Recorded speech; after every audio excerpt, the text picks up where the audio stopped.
La journée a été longue, avec 7 heures de conduite à travers l'océan de dunes de l'Empticarté, du côté saoudien. À 16 heures, la course est interrompue jusqu'au vendredi matin, et tous les pilotes doivent s'arrêter au bivouac le plus proche. La plupart en ont bavé. Les chevaux des moteurs rugissants ont résonné toute la journée dans les colosses dunaires du désert Rub al-Khali, en français le « quart vide », habituellement surnommé la « demeure du silence ». Le soleil se couche, les dunes aux couleurs rouges, miel et doré s'assombrissent. La centaine de pilotes, copilotes et motards s'installent pour la nuit. Le Belge Guillaume de Mévius, Toyota, lance son sac de couchage dans sa tente fraîchement installée. Il se réjouit de cette nuit de camping sauvage. C'est bien de revenir à l'aventure. Ça ressemble un peu aux histoires que me racontait mon père, sourit-il.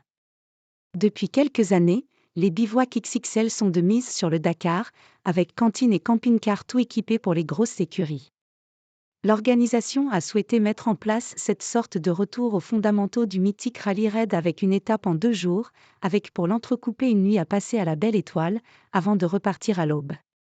Pourtant à l'aise toute la journée sur la course, le vétéran Carlos Sainz, Audi, semble à la peine pour monter sa tente. En bon copilote, Lucas Cruz vient à son secours. Ça commence à ressembler à quelque chose, se réjouit l'Espagnol de 61 ans, qui finit la première partie de la 6e étape provisoirement en tête au classement général. Ration de survie autour du feu.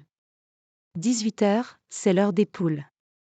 Sainz, jogging noir court et chaussettes blanches hautes, part s'asseoir sur sa chaise de camping qui lui sert de trône de fortune, pour dîner avec ses confrères, près du feu. Tu ressembles à Michael Jackson comme ça, plaisante le baroudeur espagnol Nani Roma, Ford M Sport. L'organisation leur a fourni une ration de survie, une boîte de sardines, des haricots, quelques biscuits et un réchaud. Les effluves de poissons embaument le bivouac. C'est vraiment ce qu'on va bouffer, s'interroge les yeux écarquillés le pilote américain Seth Quintero, Toyota.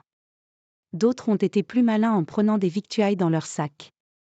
Je me suis fait plaisir, j'ai pris de la goulash lyophilisée, se vante Guillaume de Mévius. Et pour Sébastien Loeb, Prodrive ? Du pain grillé et de l'huile d'olive, répond l'intéressé. Le Français a pris ses quartiers un peu à l'écart. On ne sait pas sûr qui on va tomber, j'ai pris mes boulkis. De toute façon, on ne va pas faire long feu, assure-t-il. Le noniple champion du monde de rallye, toujours à la recherche de son premier titre sur le Dakar, veut rester concentré.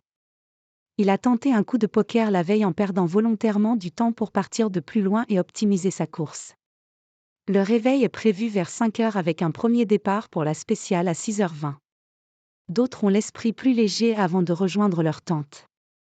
Garde les haricots pour la voiture, rigole le copilote Xavier Pansery en regardant son coéquipier Guillaume de Mévius. Silencieux durant tout le dîner, le Brésilien Lucas Moraes, Toyota, 3e l'an dernier, ne tarde pas à s'allonger près du feu, repu, les yeux tournés vers la nuit étoilée.